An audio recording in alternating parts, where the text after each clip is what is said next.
It would appear that Jordan Peterson has moved from Canada to the United States, and is someone whose business helps the rich and famous leave Canada and the United States for greener pastures.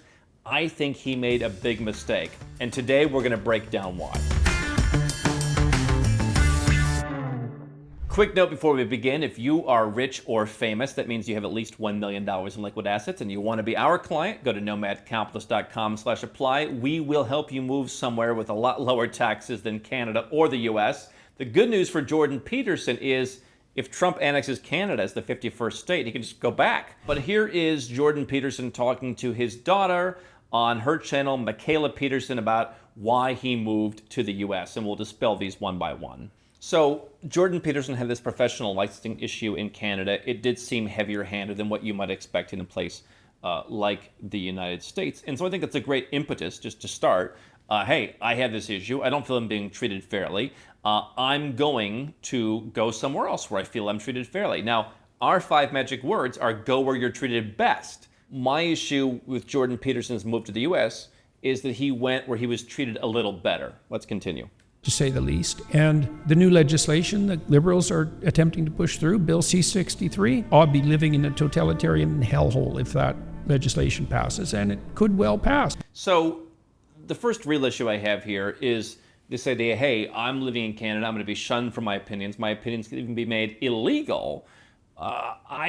The idea that could never happen in the United States, where they've been on record numerous times saying like freedom of speech isn't really a thing. It started in the Julian Assange case. You've heard Marco Rubio, the Secretary of State, making comments about, for example, Palestinian protesters. This is not a political video. I'm not siding with these people one way or the other, but I am saying the idea that freedom of speech is sacrosanct in the United States, I think they've put a lot of conditions on it. And I think, culturally there's been a lot of conditions put on it. To quote something from the Jordan Peterson ecosystem, that facts don't care about your feelings. The fact is, we could prove by rankings and indexes and various data points, the United States and most legacy brand Western countries have become decidedly less free since I was born, certainly since 9/11, so that's about 25 years. If you put the US government alongside the Canadian government, and you looked at a multi-year moving average of freedom, it's trending in the wrong direction. And this idea that the United States is somehow untouchable in that regard, to me, is only evidence of a brand name where, okay, the brand for years was Canadians are nicer and we all get along, and okay, we've got to play a certain percentage of Canadian songs in the radio to support the Canadian artists, and like there's more rules and you can't have a radio show and be a shock jock, and let's be nice.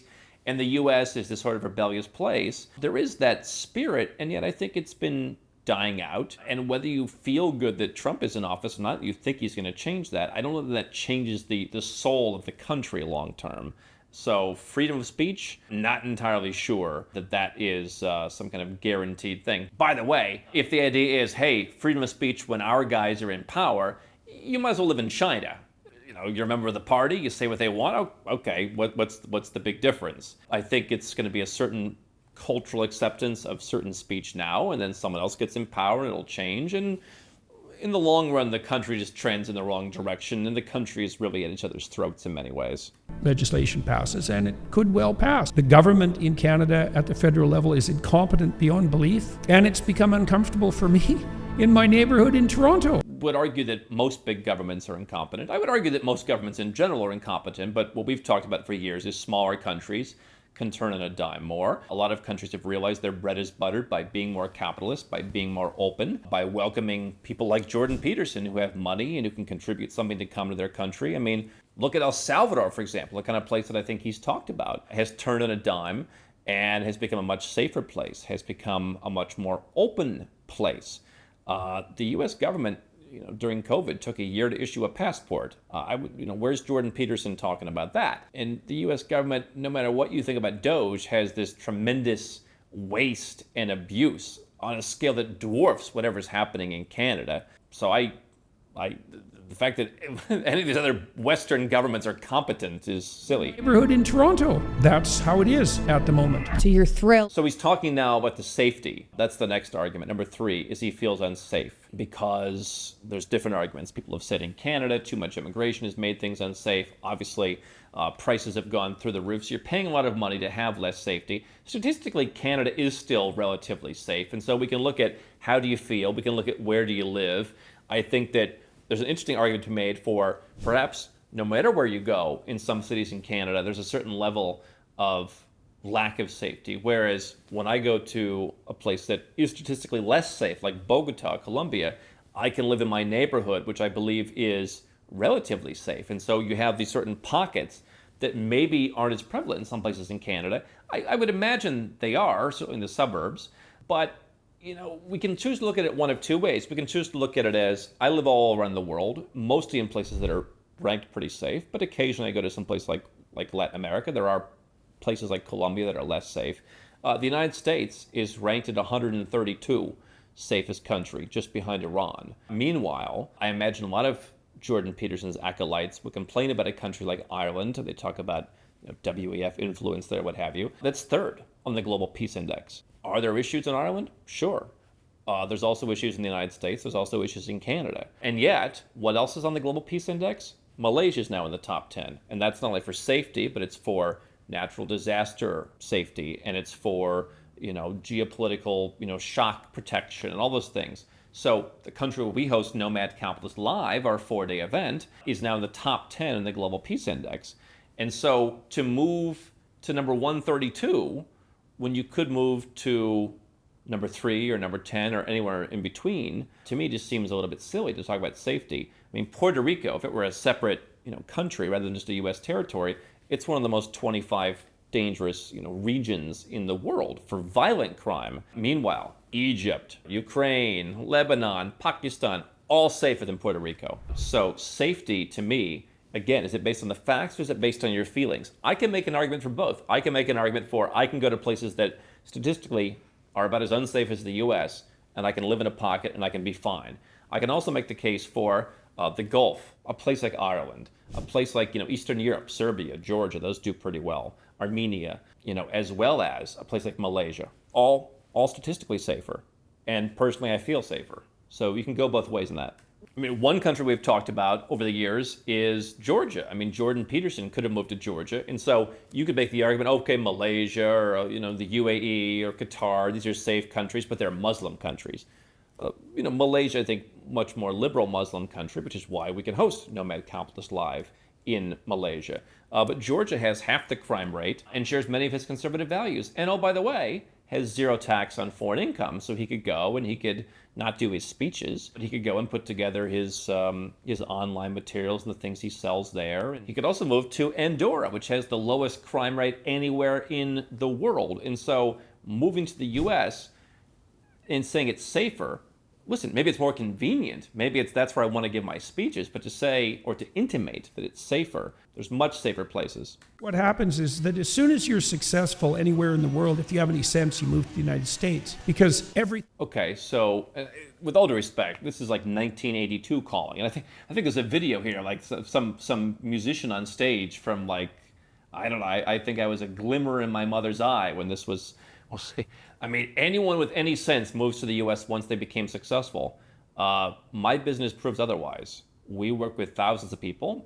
They're not all Americans. These days, Americans are, the top 3. We help people leave countries where they've become successful.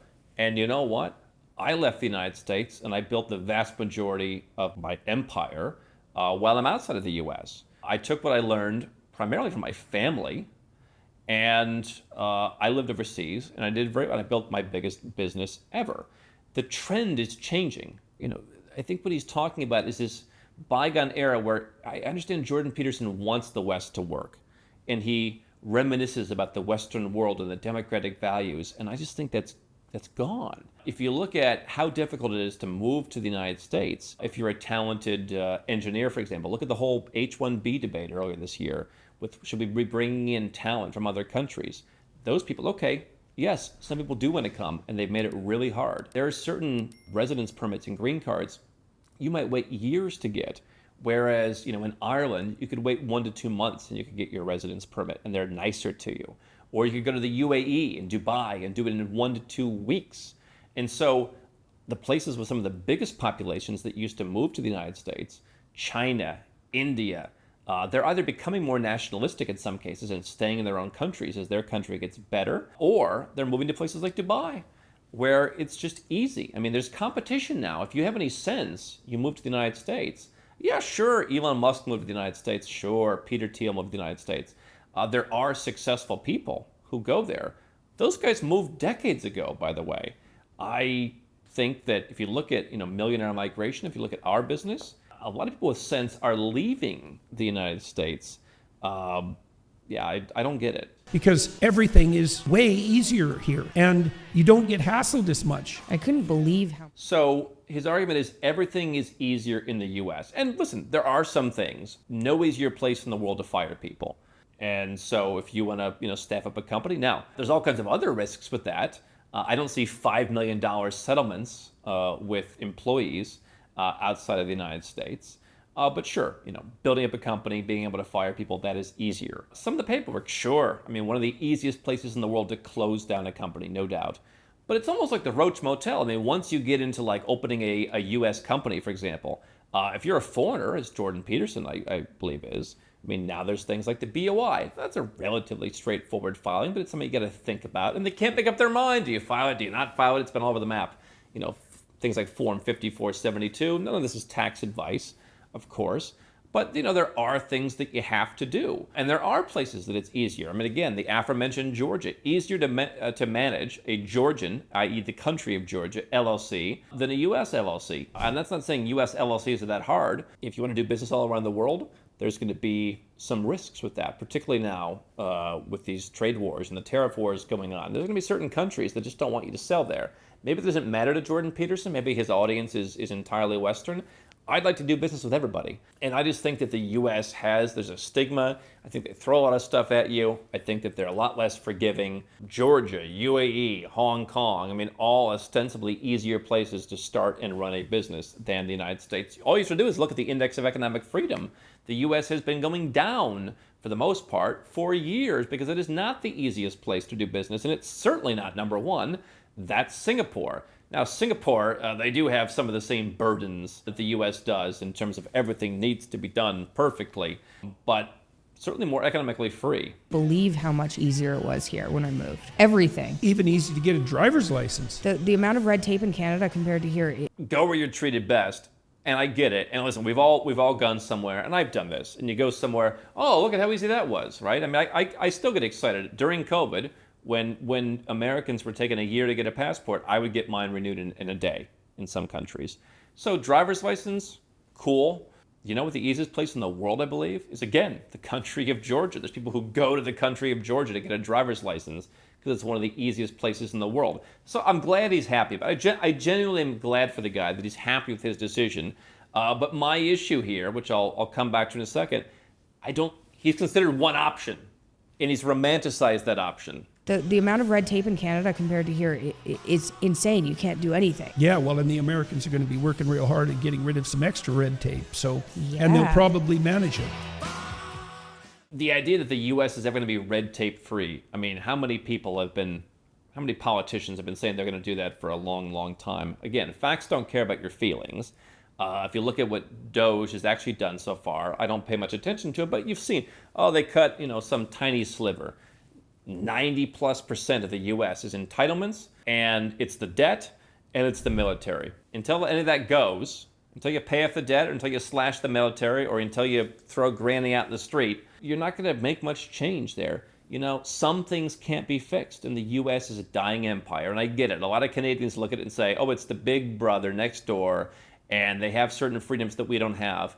But is it the greatest freedoms? Here's the bottom line. Just because it's better than Canada doesn't mean it's amazing. Do you know where else we've been helping people leave? Canada. In fact, some months it is the number one place where we help clients from because people say, I don't want to live in Canada anymore.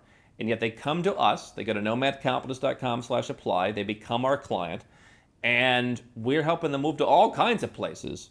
We're not helping them move to the U.S. They're moving to Portugal, they're moving to Greece, they're moving to Malaysia, they're moving to Panama, they're moving to all sorts of places all around the world, but not the United States. So just beating Canada is not a metric. It's go where you're treated best. That should be your standard. Go where you're treated best. What we're talking about here is go next door where it's a little bit better. Canada has statistically some benefits, but a lot of people, particularly successful people, no longer feel comfortable there. They no longer feel they're getting their money's worth there. What I don't want you to do in response to that is to become comfortable with a name brand. One of the things that we've seen our clients respond to is we'll show them countries they may not know that much about, but when we show them that it matches all the, not only the strategic criteria they have, like low taxes or personal freedom, but it matches the human criteria. They have to feel comfortable there, right? It's not just, don't just move for taxes and freedom. Feel comfortable, be at peace.